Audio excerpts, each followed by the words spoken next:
बिस्मिल्लाहिर्रहमानिर्रहीम। Fundamental principle of organic chemistry के chapter में एक बार फिर से खुशामदीद।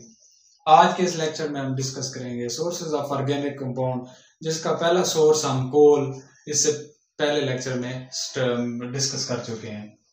आज के इस लेक्चर में हम नेचुरल गैस और पेट्रोलियम को डिस्कस करेंगे। नेचुरल गैस के बारे में आपको बताएंगे कि इसकी डेफिनेशन क्या है, इसकी कंपोजिशन क्या है, किन कौन सी चीज़ों पर ये मुश्तमिल होती है, इसके यूजेस क्या हैं और इसकी थ्योरी ऑफ फॉर्मेशन क्या है, बनी कैसे। उसके बाद हम पेट्रोलियम को डिस्कस करेंगे। पेट्रोलियम में आपको बताएंगे क्रूड ऑयल क्या चीज़ होता है। क्रूड ऑयल के बाद आपको बताएंगे कि ये रिफाइन कैसे होता है, और रिफाइनिंग के बाद फ्रैक्शनल डिस्टिलेशन ऑफ पेट्रोलियम क्या चीज़ है, और इसकी जो जो फ्रैक्शंस है और उनके जो यूजेस हैं वो हम बड़ी डिटेल से इस लेक्चर में स्टडी करेंगे। तो शुरू करते हैं सबसे पहले नेचुरल गैस। नाम है इसका नेचुरल गैस, लेकिन ये गैस नहीं होती। तो गैस नहीं होती तो उसको गैस कहते क्यों है? एक्चुअली ये नेचुरल गैस है, ये लो बॉइलिंग हाइड्रोकार्बन्स पर मुश्तमिल होती है। लो बॉइलिंग हाइड्रोकार्बन यानी इसके अंदर ऐसे हाइड्रोकार्बन मौजूद होते हैं जिनका बॉइलिंग पॉइंट बहुत लो होता है। लो होता है तो जैसे ही ये लिक्विड रूम टेम्परेचर पर आता है तो फौरन से गैस में कन्वर्ट हो जाते हैं। तो इसलिए हम इसको बोलते हैं नेचुरल गैस। एक्चुअली ये भी लो बॉइलिंग हाइड्रोकार्बन पर मुश्तमिल होता है। और इसकी कंपोजिशन की बात करें तो 85% इसमें मीथेन मौजूद होती है, जो कि मीथेन ऑर्गेनिक कंपाउंड का सिंपलेस्ट मेंबर है। मीथेन के अलावा इसमें 15% और भी कंपाउंड मौजूद होते हैं। नाइट्रोजन, सल्फर, ऑक्सीजन के कंपाउंड भी मौजूद होते हैं। और इसके हम अब अगर थ्योरी ऑफ फॉर्मेशन की बात करें तो याद रहे नेचुरल गैस और ये जो पेट्रोलियम है ये दोनों इकट्ठे एग्जिस्ट करते हैं एक जगह पर। Where there is natural gas there will be petroleum. जहां पे आपको नेचुरल गैस मिलेगी वहां पे आपको पेट्रोलियम जरूर मिलेगा, जहां पे पेट्रोलियम मिलेगी वहां पे नेचुरल गैस जरूर मिलेगी। ऊपर नेचुरल गैस मौजूद होती है और उससे नीचे पेट्रोलियम, क्योंकि इसका बॉइलिंग पॉइंट लो है तो ये ऊपर मौजूद हो गया in the form of gas. तो ये नेचुरल गैस है, और जो नीचे है मौजूद मीथेन, उस जो नीचे है इससे वो पेट्रोलियम कहलाएगा। नेचुरल गैस की अगर हम बात करें तो इसकी फॉर्मेशन की हिस्ट्री भी वही है कि सदियों सालों पहले जो ऑर्गेनिक कंपाउंड जो ज़ेर ज़मीन हासिल हो रहे हैं आजकल, वो ऐसे ही बने। नेचुरल गैस भी उसी का हिस्सा है। एनिमल्स और प्लांट्स जो ज़ेर ज़मीन चले गए थे, जो ओरिजिन की मॉडर्न थ्योरीज है वो हमें यही बताती है कि जो ज़ेर ज़मीन चले गए थे रॉक्स के अंदर, तो वहां पर रेडियो एक्टिव रेज जमीन से निकली, उन्होंने उसे डिकम्पोज किया, बायोलॉजिकल एक्शन हुए उनके ऊपर, बैक्टीरिया वगैरह ने डिकम्पोज किया। हाई टेम्परेचर और हाई प्रेशर की वजह से वो जमीन के अंदर चले गए, तो वहां पे डिकम्पोजिशन हुई और वहां पे वो पेट्रोलियम और नेचुरल गैस में कन्वर्ट हो गए। तो अब फिर आप वहां से वो जो सेडिमेंट्री रॉक्स थे या वहां से आपने ये इनका प्रेशर चूंकि हाई हो जाता है उस जगह पर, तो ये आहिस्ता आहिस्ता पोरस चट्टानों से नॉन पोरस चट्टानों की तरफ यानी सुराखदार चट्टानों से ऊपर की जानिब जहाँ पे चट्टानों में सुराख नहीं होते वहां पर मूव कर जाती हैं, और वहां पर जब मूव कर दिया हम उन्हें वहां से कलेक्ट कर लेते हैं। क्योंकि वो नॉन पोरस चट्टानें होती हैं इसलिए ये दोबारा जमीन में नहीं जा सकते। तो नेचुरल गैस भी इसी नतीजे में बन गई। अगर हम इसके यूजेस की बात करें तो यूजेस में सबसे अहम इसका यूज जो है वो पावर जनरेशन में है, जिससे आप बिजली बना सकते हैं, मैकेनिकल इंजन चला सकते हैं। उसके बाद अगर हम बात करें तो डोमेस्टिक पर्पस के लिए भी आप इसे इस्तेमाल करते हैं, एज अ फ्यूल भी इस्तेमाल कर सकते हैं, इसे गाड़ियों वगैरह में एज अ फ्यूल के तौर पर इस्तेमाल कर सकते हैं। और उसके अलावा सीमेंट और फर्टिलाइजर इंडस्ट्रीज में भी आप नेचुरल गैस को यूज करते हैं, फर्टिलाइजर इंडस्ट्रीज। तो ये है नेचुरल गैस हमारे पास। जो हम घरों में जो गैस इस्तेमाल करते हैं वो मेजॉरिटी में उसका मेजर पोर्शन भी मीथेन होता है। मीथेन एक कलरलेस ऑडरलेस गैस है, लेकिन इसमें हम और गैसेस मिक्स कर देते हैं, सल्फर के कंटेंट मिक्स कर देते हैं, ताकि जहाँ से लीकेज हो रही हो हमें पता चल जाए और वहाँ हम बहुत सारे बड़े खतरे से बच सकें। तो इसलिए आप जो घरों में गैस कहीं से लीक हो रही होती है तो वो बदबू जो है वो सिर्फ और सिर्फ सल्फर के कंटेंट की वजह से होती है। मीथेन बजाते खुद कलरलेस गैस होती है। या इसके अलावा हम और भी इसमें कुछ गैसेस मिक्स कर देते हैं ताकि जहां से लीकेज हो रही हो हमें पता चल सके। तो ये है नेचुरल गैस। नेचुरल गैस में आपने देखा 85% मीथेन है। मीथेन ऑर्गेनिक कंपाउंड है। तो यूं ये जो नेचुरल गैस है ऑर्गेनिक कंपाउंड का बहुत बड़ा सोर्स है। उसके बाद हम बात करते हैं पेट्रोलियम की, जो सबसे अहम है पेट्रोलियम।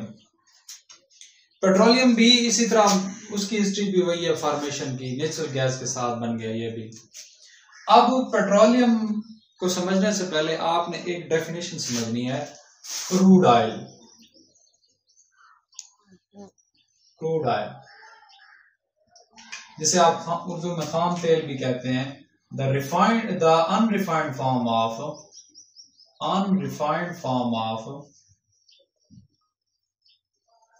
Mineral oil. ये जो मिनरल ऑयल आपके पास ज़ेरे जमीन है वो ऐसे ही अगर आप निकाल लें अनरिफाइंड फॉर्म, उसके अलावा उसमें और भी बहुत सारे कंपाउंड मौजूद हों पेट्रोलियम प्रोडक्ट्स के अलावा, पेट्रोलियम की फ्रैक्शंस के अलावा और भी अगर उसमें ऑर्गेनिक कंपाउंड मौजूद हो तो वो अनरिफाइंड फॉर्म में होता है। उसके अलावा उसे आपको कहते हैं कि ये क्रूड ऑयल है। The unrefined of mineral oil is called crude oil. आप सबसे पहले जमीन से क्रूड ऑयल लेते हैं। क्रूड ऑयल लेने के बाद आप उसे इंडस्ट्रीज में भेजते हैं, रिफाइनरीज में भेजते हैं।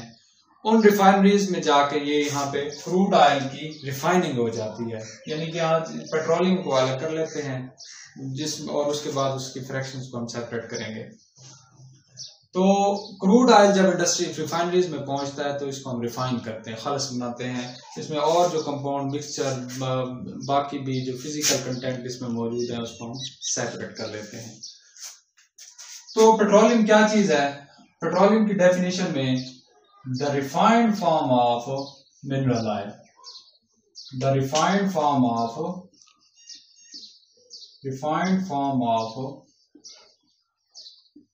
mineral oil is called petroleum। जब आपने वो क्रूड ऑयल जमीन से लिया और उसे आपने रिफाइन किया तो वो क्या कहलाएगा? मिनरल। अब वो क्या कहलाएगा? Petroleum. The refined form of mineral oil is called petroleum. या इसे आप यूं भी डिफाइन कर सकते हैं, ग्रीनिश और black viscous oily liquid। greenish or black viscous oily liquid is also called petroleum,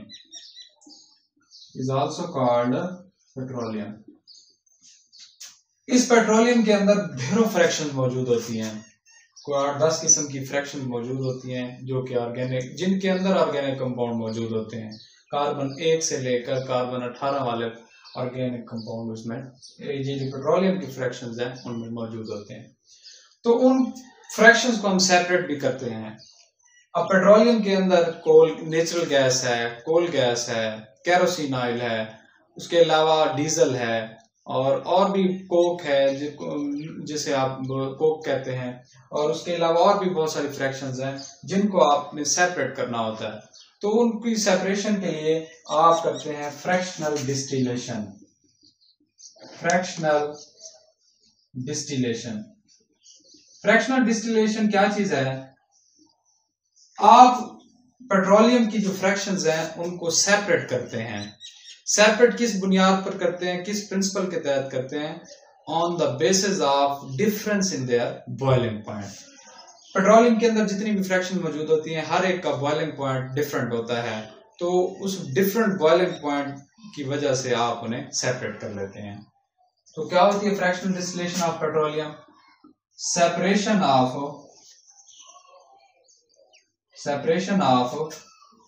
components of petroleum on the basis of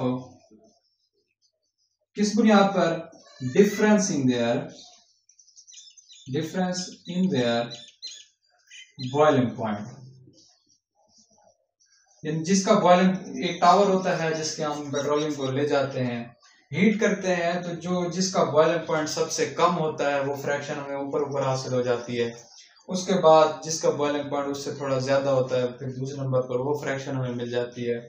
तीसरे नंबर पर जिसका बॉइलिंग पॉइंट मजीद कम होगा वो फ्रैक्शन हमें, इसी तरह सीक्वेंस में, और एट द एंड हमें कोक मिलती है जो 98% कार्बन होती है, जिसे हम घरों में, रूफिंग में, पेविंग में इस्तेमाल करते हैं, छतों वगैरह को मजबूत बनाने के लिए हम इसे इस्तेमाल करते हैं। तो पेट्रोलियम क्या है, क्रूड ऑयल क्या है, और जो इसके बाद फ्रैक्शनल डिस्टिलेशन है वो क्या है, वो हमने स्टडी किया। अब हम स्टडी करने लगे हैं फ्रैक्शंस ऑफ पेट्रोलियम। पेट्रोलियम की जो टोटल हमारे पास 8 किस्म की फ्रैक्शंस हैं उनको हम स्टडी करने लगे हैं। तो ये हमारे पास फ्रैक्शंस ऑफ पेट्रोलियम जो मैंने आपके सामने राइट डाउन की हैं। ये 8 फ्रैक्शंस हमारे पास मौजूद हैं। पेट्रोलियम के अंदर ये 8 फ्रैक्शंस हैं और इन 8 को हम सेपरेट कर सकते हैं on the basis of difference in their boiling point. Boiling point की बुनियाद की वजह से हम इन्हें अलग अलग कर सकते हैं। तो सबसे पहले हमारे पास जो फ्रैक्शन मौजूद है वो है नेचुरल गैस। नेचुरल गैस जिसका boiling point less than 20 degree होता है, रूम टेम्परेचर 25 होता है, इसलिए ये natural gas, low boiling point hydrocarbon जो होते हैं वो लेस देन 20 डिग्री इसका बॉइलिंग पॉइंट है, तो रूम टेम्परेचर पर ये गैस की फॉर्म में एग्जिस्ट करती है। तो इसका बॉइलिंग पॉइंट 20 डिग्री से भी कम होता है। ये पेट्रोलियम की फ्रैक्शन है। अगर हम इसमें ऑर्गेनिक कंपाउंड की, हाइड्रोकार्बन की बात करें तो इसमें कार्बन 1 से लेकर कार्बन 4 तक, यानी मीथेन से लेकर ब्यूटेन तक वाले कंपाउंड जो है इसमें मौजूद हो सकते हैं। उसके बाद आ जाती है फिर दूसरी फ्रैक्शन पेट्रोलियम ईथर। इसका बॉइलिंग पॉइंट अगर आप गौर से देखें तो 20 से 60 के दरमियान होता है, यानी बॉइलिंग पॉइंट नेचुरल गैस से पेट्रोलियम ईथर का बॉइलिंग पॉइंट ज्यादा है। और इसकी कंपोजिशन में 5 कार्बन वाले हाइड्रोकार्बन से लेकर 6 कार्बन, पेंटेन, हेक्सेन वगैरह तक मौजूद होते हैं। और ये एज अ सॉल्वेंट इस्तेमाल होती है लेबोरेटरी के अंदर में डिफरेंट रिएक्शंस को प्रोसीड करने में। Petroleum ether as a solvent इस्तेमाल होती है। तीसरी फ्रैक्शन है लिबोराइन और नेफ्था। इसका बॉइलिंग पॉइंट अगर आप देखें तो 60 से 100 के दरमियान, और इस कंपोजिशन में 6 कार्बन से लेकर 7 कार्बन, और यूं ये सॉल्वेंट और रॉ मटेरियल दूसरे ऑर्गेनिक कंपाउंड को सिंथेसाइज करने के लिए इस्तेमाल होती है। अगली फ्रैक्शन हमारे पास है गैसोलीन। गैसोलीन सबसे अहम फ्रैक्शन है पेट्रोलियम की, जिसकी डिमांड बहुत ज्यादा है हमारे माशरे में। इसका बॉइलिंग पॉइंट 40 से लेकर 220, यानी कि इसका बॉइलिंग पॉइंट की रेंजेस बहुत ज्यादा हैं। 40 से लेकर 220 डिग्री तक वाला गैसोलीन भी आपको मिलता है। तो इसमें मोस्टली जो है इसमें कार्बन 4 से लेकर 13 तक मौजूद होते हैं, लेकिन ज्यादातर इसमें 6 से लेकर 8 कार्बन वाले कंपाउंड हाइड्रोकार्बन मौजूद होते हैं, और ये तकरीबन अल्केन। ये फिर कहाँ यूज होती है, heat as a heating fuel, heat करने के लिए इस्तेमाल होती है। केरोसिन ऑयल, उसका बॉइलिंग पॉइंट देखें तो 175 से 325 है, और इसकी कंपोजिशन की बात करें तो 8 कार्बन और 14 कार्बन वाले। ये थोड़ा विस्कस हो जाता है, इसलिए लुब्रिकेशन प्रोसेस में ग्रीस वगैरह बनाने के लिए इस्तेमाल होता है। थोड़ा और आगे चलें तो गैस ऑयल। गैस ऑयल का बॉइलिंग पॉइंट ग्रेटर देन 275 होता है, 275 डिग्री सेंटीग्रेड से ज्यादा होता है। इसका मतलब इसमें कार्बन की तादाद बहुत ज्यादा है, C12 से लेकर C18 तक, और ये वैक्सी प्रोडक्ट बनाने के लिए, जेल वगैरह बनाने के लिए इस्तेमाल होती है। और लास्ट वन जो पेट्रोलियम की फ्रैक्शन हमें हासिल होती है वो है एस्फाल्ट, या जिसे पेट्रोलियम कोक कहते हैं। पैराफिन जो है इसका मेल्टिंग पॉइंट 50 से, अब यहाँ पे ये बॉइलिंग पॉइंट खत्म हो गया। पैराफिन का मेल्टिंग पॉइंट होता है, चूंकि ये सॉलिड होती है पैराफिन, 50 से 60 डिग्री, और इसमें कार्बन 23 से लेकर कार्बन 29 तक 29 तक मौजूद होती है, और ये एज अ वैक्स प्रोडक्ट इस्तेमाल होती है। लास्ट वन है एस्फाल्ट या पेट्रोलियम को, ये सॉलिड है और ये रेजिड्यू के तौर पर इस्तेमाल होती है। रेजिड्यू बचा कुचा मटेरियल जिसको आप सड़कों वगैरह के ऊपर जिस तरह लुक डाल देते हैं, और वो उसकी मजबूती बनाने के लिए या छतों की मजबूती बनाने के लिए आप इस्तेमाल करते हैं इसे एस्फाल्ट, या जिसे आप पेट्रोलियम कोक कहते हैं। रूफिंग, पेविंग और एज अ रिड्यूसिंग एजेंट, चूंकि इसमें 98% कार्बन मौजूद होती है तो ये चीज़ों को रिड्यूस करने के लिए भी इस्तेमाल होती है। ये है फ्रैक्शन पेट्रोलियम की, जो कि डिफरेंट बॉइलिंग पॉइंट की वजह से सेपरेट हम कर सकते हैं। मतलब एक टावर के अंदर जब हमने पेट्रोलियम को रखा तो सबसे पहले हमें ऊपर पर फ्रैक्शन जो है मिलेगी नेचुरल गैस की, क्योंकि उसका बॉइलिंग पॉइंट कम होता है। फिर उसके बाद दूसरे नंबर पर हमें फ्रैक्शन मिलेगी पेट्रोलियम ईथर की, तीसरे नंबर पर फ्रैक्शन हमें मिलेगी लिग्राइन और नेफ्था की, और एट द एंड जो यहाँ पे रेजिड्यू बच जाएगा वो क्या चीज होगी, पेट्रोलियम कोक। अब यहाँ पे अगर आप देखें तो दो बातें बड़ी समझने वाली हैं कि जैसे जैसे कार्बन की क्वांटिटी फ्रैक्शंस में बढ़ती जा रही है, वैसे वैसे बॉइलिंग पॉइंट भी इंक्रीज हो रहा है। यहाँ पे कार्बन जो है 4 तक थी तो बॉइलिंग पॉइंट लेस देन 20 तक रहा। कार्बन की तादाद 6 तक हो गई तो बॉइलिंग पॉइंट भी 20 से 60 के दरमियान चला गया। तो यहाँ पे अगर आप देखें C6 C7, जैसे जैसे कार्बन की क्वांटिटी बढ़ रही है फ्रैक्शंस के अंदर, वैसे वैसे बॉइलिंग पॉइंट भी बढ़ रहा है। तो एक बात आपको पता चल गई कि जितनी कार्बन की परसेंटेज हमारी फ्रैक्शन जो भी हम सिलेक्ट करेंगे, जिसमें जितनी कार्बन की परसेंटेज ज्यादा होगी उतना ही उसका बॉइलिंग पॉइंट हाई होगा। और जब जलाएंगे उसे इंजन के अंदर, स्टीम इंजन के अंदर, तो जितनी फ्रैक्शन ज्यादा वाला आप ऑर्गेनिक कंपाउंड यानी कि आप जलाएंगे इंजन के अंदर, उतनी ही आपको ज्यादा एनर्जी मिलेगी। जितनी ज्यादा एनर्जी मिलेगी इंजन उतना ज्यादा ताकतवर होगा। तो जितनी कार्बन की परसेंटेज बढ़ती जाएगी फ्रैक्शन के अंदर, जिस तरह नेचुरल गैस में कम कार्बन है, पेट्रोलियम ईथर के अंदर ज्यादा है, इसी तरह जिस तरह हम डाउनवर्ड चलते जाएंगे कार्बन की परसेंटेज बढ़ रही है तो उधर से उनका बॉइलिंग पॉइंट भी बढ़ रहा है। कार्बन की परसेंटेज बढ़ने के साथ साथ इंजन को जो ताकत मिलती है, एनर्जी मिलती है, स्टीम मिलती है, क्योंकि जितने ज्यादा कार्बन जलेंगे उतनी ज्यादा स्टीम मिलेगी, तो यूं इंजन ज्यादा पावरफुल होगा। यानी एक गाड़ी जो डीजल पे चलती है और एक जो चलती है सीएनजी पे, तो जाहिर सी बात है डीजल वाली जो गाड़ी है उसमें एनर्जी ज्यादा होगी। आज भी अगर हम पाकिस्तान के शुमाली पहाड़ी इलाकों में जाएं तो वहां पे डीजल वाली गाड़ियां ज्यादा कामयाब हैं, क्योंकि चढ़ाइयां होती हैं बहुत बड़ी, तो वहां पे एक पावरफुल इंजन की जरूरत होती है गाड़ी के लिए। इसलिए वहां पे डीजल जो है ये आ जाता है गैस ऑयल में, लुब्रिकेशन और इन फील्ड में आ जाता है। कार्बन जिसमें 8 से लेकर 14, तो एनर्जी ज्यादा मिलती है इंजन को, तो यूं वो इंजन ज्यादा पावरफुल हो जाता है।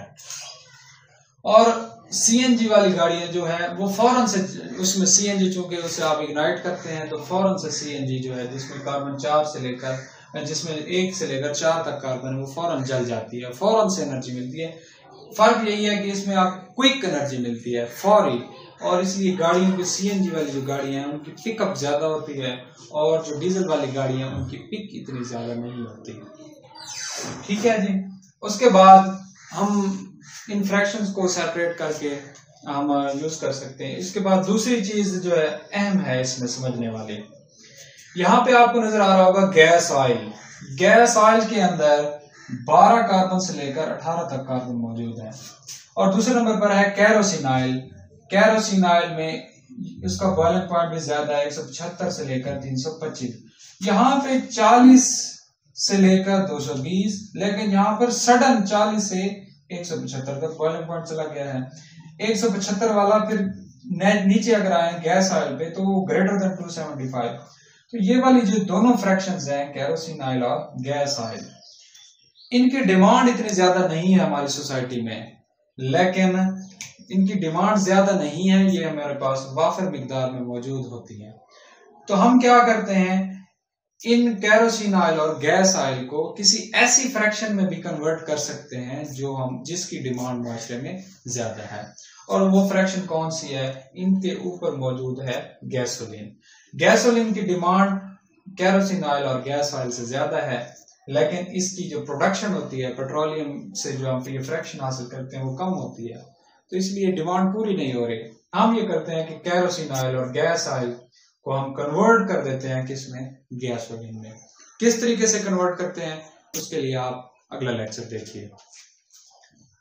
अब हम बात करते हैं आखिर में कि पेट्रोलियम को रिफाइन करने वाली इंडस्ट्रीज पाकिस्तान में कितनी है। पाकिस्तान में इस वक्त मौजूदा 4 ऑयल रिफाइनरीज मौजूद हैं।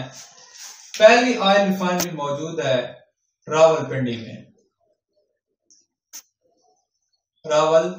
में मोरगा के करीब, जिसकी कैपेसिटी है 1.25 मिलियन टन। ये पेट्रोलियम जो है उसे रिफाइन कर सकती है। उसके बाद दो हैं कराची में, 2 in Karachi, while 4th one is Mahmood Kot में मौजूद है, जिसका कहते हैं पाक अरब ऑयल रिफाइनरी। ये 4 रिफाइनरीज बेसिकली पाकिस्तान में काम कर रही हैं, जो कि बहुत ज्यादा अहम है। ये पाकिस्तान की ऑयल रिफाइनरीज जिनके ऊपर पाकिस्तान डिपेंड कर रहा है। तो ये था आज का हमारा लेक्चर, जिसमें हमने आपको दूसरा सोर्स और तीसरा सोर्स ऑर्गेनिक कंपाउंड का नेचुरल गैस और पेट्रोलियम, इसके बारे में आपको ब्रीफ इंट्रोडक्शन दिया। उसके बाद हमने पेट्रोलियम की फ्रैक्शंस को पढ़ा, क्रूड ऑयल क्या होता है, मिनरल ऑयल क्या होता है। उसके बाद आप फ्रैक्शंस अगर सेपरेट करना चाहें पेट्रोलियम की तो आप कैसे सेपरेट कर सकते हैं। उसके बाद हमने देखा कि भाई जितना ज्यादा परसेंटेज ऑफ कार्बन ज्यादा होगी हमारी फ्रैक्शन के अंदर, उतनी ज्यादा एनर्जी मिलेगी हमें और इंजन उतना ज्यादा पावरफुल होगा। लेकिन शर्त यह है कि वो ज्यादा उतना जल्दी जला भी सकें, हम उसे इंजन को स्टीम भी प्रोवाइड कर सकें।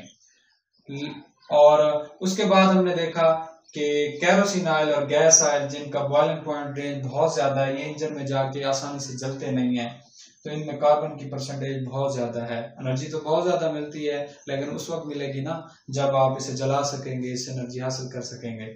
लेकिन इनकी डिमांड बहुत कम है, लेकिन इनकी प्रोडक्शन पेट्रोलियम में बहुत ज्यादा है।